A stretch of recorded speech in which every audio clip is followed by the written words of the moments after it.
To download data, you can click anywhere within the system.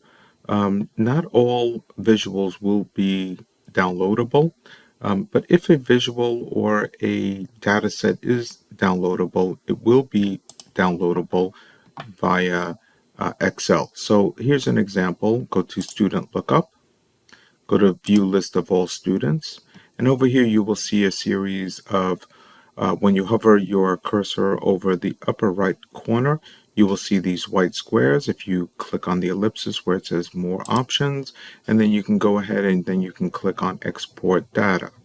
When you click Export Data, you will see several options. If those options are available, typically what you would want to download is the data as available or underlying data. Also keeping in mind that the data will download as an Excel file to your computer, and you will not have these colors here. It will be just an Excel file.